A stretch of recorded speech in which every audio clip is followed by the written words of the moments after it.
Les Yudzaïn Amoud Aleph, Bezrat Hashem, on reprendra Elul. Allez. Donc là, c'est le dernier 10 minutes. Pour l'instant, dernière Gemara pour l'instant. Alors voilà, reprise. Hein. Darash Rabbi Akiva, on a dit Ish Veisha, Zahu, Shrina Benehen. C'est ta faute. Si maintenant un homme et une femme, on le mérite, dans leur mariage, d'avoir des bonnes relations, la Shrina est parmi eux, Rabbi Michael. La Shrina repose parmi eux. Lozahu, Eshochaltan. S'ils n'ont pas le mérite, ils n'ont pas leur mérite dans le couple, Eshochaltan, alors le feu les dévore. On avait expliqué pourquoi. Parce que Ish Veisha, Ish c'est Yud, Isha c'est He. Donc on enlève le Yud, on enlève le He. Il a fait. Et on avait dit, messieurs, ce qu'on a dit hier, n'oubliez pas, regardez le cours, on ne va pas répéter. Ici, ce que je veux rajouter, c'est le Rav Dessler. Il y a un Rav Dessler extraordinaire, magnifique, tellement beau. Comment ? Alors, il parle d'un autre endroit, mais c'est exactement le même principe. C'est le même principe. En fait, le Rav Dessler, lorsque, par exemple, la Gemara dit Zachou, ou il parle par exemple de Zechut Avot, toutes ces choses-là. En fait, quand la Torah elle te dit Zachou, Shrina Benehem, c'est quoi Zachou ? Le mot Zechut, il a fait. Le mot Zechut, toi tu peux comprendre Zechut par mérite, ou Zachou, Zach, c'est pur. Nous on voit ça. Shemen Zaïd Zach. Lorsque Hachem il va demander à Moshe Rabbeinu, tu vas amener, ils vont t'amener de l'huile Shemen Zaïd Zach. D'accord, Shemen Amao, pour allumer la menorah, il faut qu'elle soit pure. Et là-bas, Rashi, alors non, Mechila, Rashi, Rashi il explique là-bas, il dit c'est quoi Shemen Zaïd Zach ? C'est la première. Quand on parle, première pression. Comment on dit en hébreu ? Katit Lamao. La première pression de l'olive, tu prends l'olive, la première pression que tu as de l'olive, c'est l'ikra Zach. Après, tu vois presser, mais c'est plus la première qualité. D'accord ? Donc quand il dit. La zachout, pas zechut. En fait, quand tu fais zechut avot, c'est avec un sheva. Quand tu dis zachout, c'est avec un kamat. La zachout. Zachout, c'est mamash la pureté. Et en fait, tu peux les réciter différemment. Ish veisha, zachou. C'est quoi zachou ? Pas milation de mérité. Zachou shrina benehem. Si un homme et une femme, toute leur vie, ce qu'ils donnent pour son mari, ce qu'elle donne, pour son mari. Bon, aujourd'hui on peut dire ce qu'il donne, mais d'accord. Ce qu'elle donne pour son mari, ce qu'il donne pour sa femme, ce qu'il donne pour sa maison, c'est la première pression. La première pression, le meilleur de toi-même, tu le donnes d'abord pour ta femme, tu le donnes d'abord pour tes maris, tu le donnes pour tes enfants. La première pression, tu la donnes d'abord pour ta famille. Nous très souvent, le meilleur de nous, c'est-à-dire que la première pression, on le donne à la Sina, on le donne aux copains, on le donne aux copines, on le donne aux amis, on le donne à Kulo Chesed, on le donne à machin. Mais le Kulo Chesed, il est d'abord à la maison. Zachou, Shrina Benehem. Comme on avait expliqué déjà, est-ce qu'on a fait le cours de Shabbat ? C'est le cours de Shabbat du Rav Dessler en fait. L'échelle de valeur. Si tu mets le meilleur de toi dans ton travail, qu'est-ce qui va rester pour la maison ? Si tu mets toute ta patate dans le travail, qu'est-ce qui va rester pour la maison ? Si tu mets toute ta sympathie avec les copains, mais qu'est-ce que tu laisses comme sympathie pour ta femme ? Non mais, t'as compris ce que je veux dire par là ? C'est dur d'être sympathique. Zachou, Shrina Benehem. Si maintenant le Zach, ce qu'il y a de plus pur en toi, madame, ce qu'il y a de plus pur en toi, monsieur, le meilleur de toi, tu le donnes d'abord à ta femme, tu le donnes d'abord à ton mari, tu le donnes d'abord à ta maison, tu le donnes d'abord à tes enfants, c'est ça, Shrina Benehem. C'est là qu'on voit que le travail c'est une clave. T'as entendu mon tzaddik ? Vous connaissez l'histoire ? Vous connaissez ? Si, c'est une clala. Si, c'est une clala. Si, c'est une clala. Quand vous nous dites allez travailler parce que pour la parnassa, pour. C'est une clala. C'est une clala. C'est une clala. En même temps, c'est une clala. On t'a jamais dit de rester sans travail. On t'a dit que c'est une clala. Et Bezrat Hashem, on va faire un Rav Dessler extraordinaire sur ça. Ah, c'est extraordinaire. C'est extraordinaire. Bref, en tout cas, Zachou Shechina Benem. Et il y a l'histoire connue que je vais ramener plus d'une fois, c'est ramené dans le Maguide de Jérusalem. Très très belle histoire. Une fois, il y avait un collègue, une vraie histoire, hein, d'accord, un collègue, bref. Et là-bas, qui vient postuler pour entrer au collège ? Le petit-fils du Chafetz Chaim. Ça fait une belle pub, hein, c'est une opéra quoi. Petit-fils du Chafetz Chaim vient étudier dans notre collège, quand tu vas ramasser de l'argent, machin et tout, on a le petit-fils du Chafetz Chaim. C'est pas pareil. D'accord, c'est comme ça, c'est carte de visite. Ok. Donc ils sont hyper contents, Roche Collège, le directeur, le co-responsable, machin, ils sont hyper contents quoi ça. Petit-fils du Chafetz Chaim. Pas d'examen d'entrée et tout. Ça dit, examen de quoi? Examen de quoi? D'accord, c'est un petit frère Israël. Bref, C'est comme le fils l'homme est du chané. grand donateur ou le fils de. C'est des cas. On s'est compris, d'accord? On s'est compris. Et donc, Blainara, d'accord, sur les pas de son grand-père, Mamash Blainara, Tamid Racham, extraordinaire. Donc, ils le prennent et tout ça. Et il va au collège, ils sont comme ça, machin, ils commencent et tout. Puis, dans une semaine, comme ça, il arrive à 9h30. Il commence à 9h le collège, 9h30 il arrive. Ça peut arriver, des fois le bus il n'arrive pas, le Moi, bus je n'arrive comprends pas. la vérité. Ça peut arriver. La semaine d'après, le lundi, il arrive aussi 9h20, pas 9h. Le jeudi, il arrive à 9h30 comme ça aussi. Et donc, il se rend compte qu'il n'est pas... Sérieux. Non, sérieux, il est, mais il n'est pas régulier, quoi. Il arrive souvent en retard. Voilà, pas tous les jours, mais très souvent en retard. Il arrive souvent en retard dans les derniers jours, là, machin. Bon, bref. Et là, ça dure, et le directeur, il dit, écoute, il fallait quand même... Ça se fait pas même par rapport aux autres.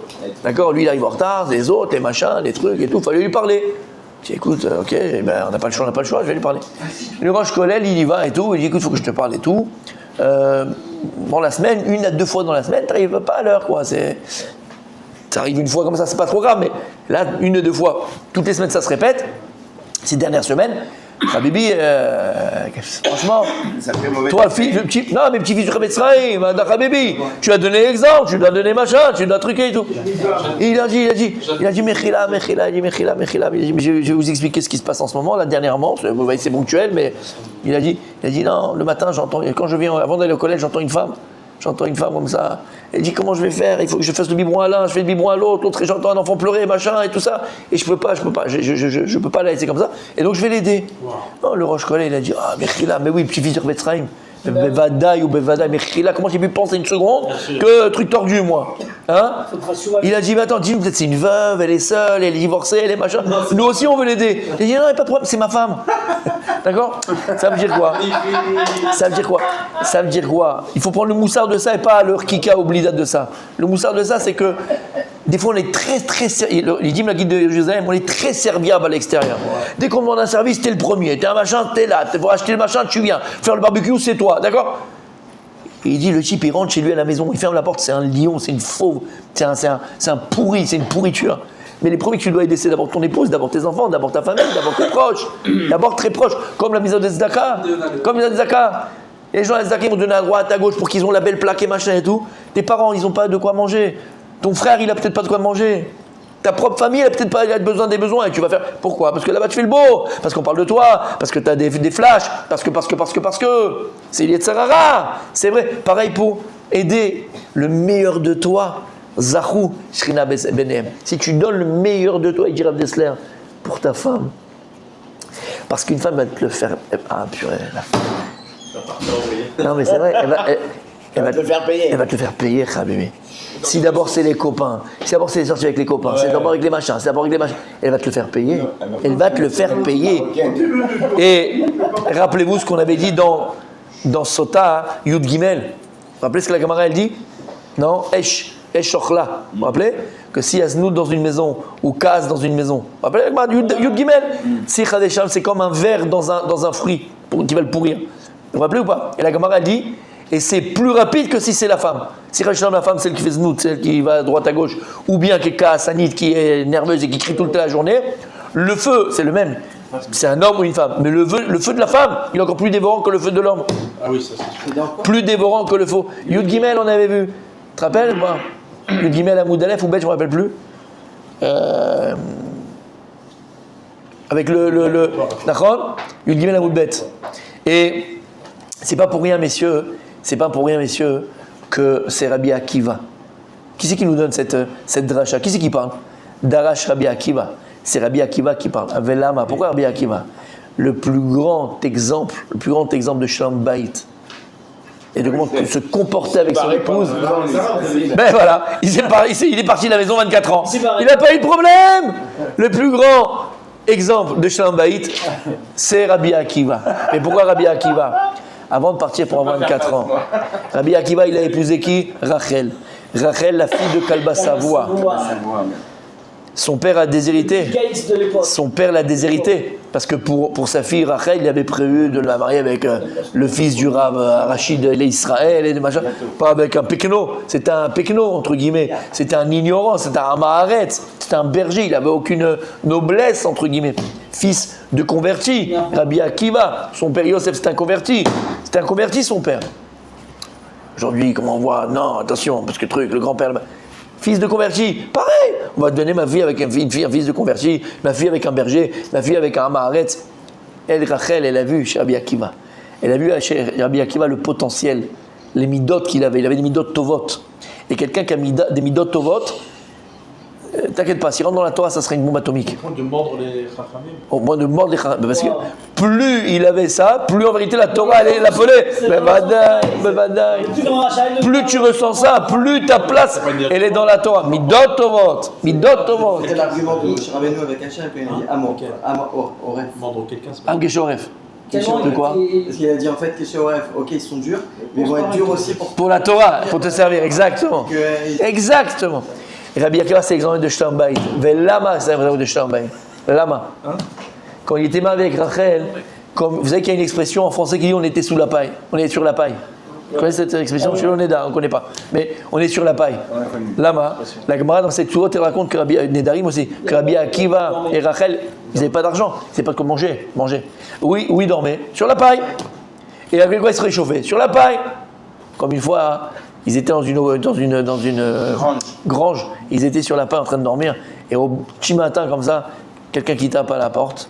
Il vient dire, j'en supplie, donne-moi de la paille. Et ma femme vient coucher du 10e gosse et j'ai même pas de quoi le couvrir. Donnez-moi de la paille. Rabbi Akiva, il a dit à Rachel, il a dit, rencontre, il y a des gens qui sont pires que nous. Il y a la chance qu'on a, nous, on a moins de la paille. D'accord?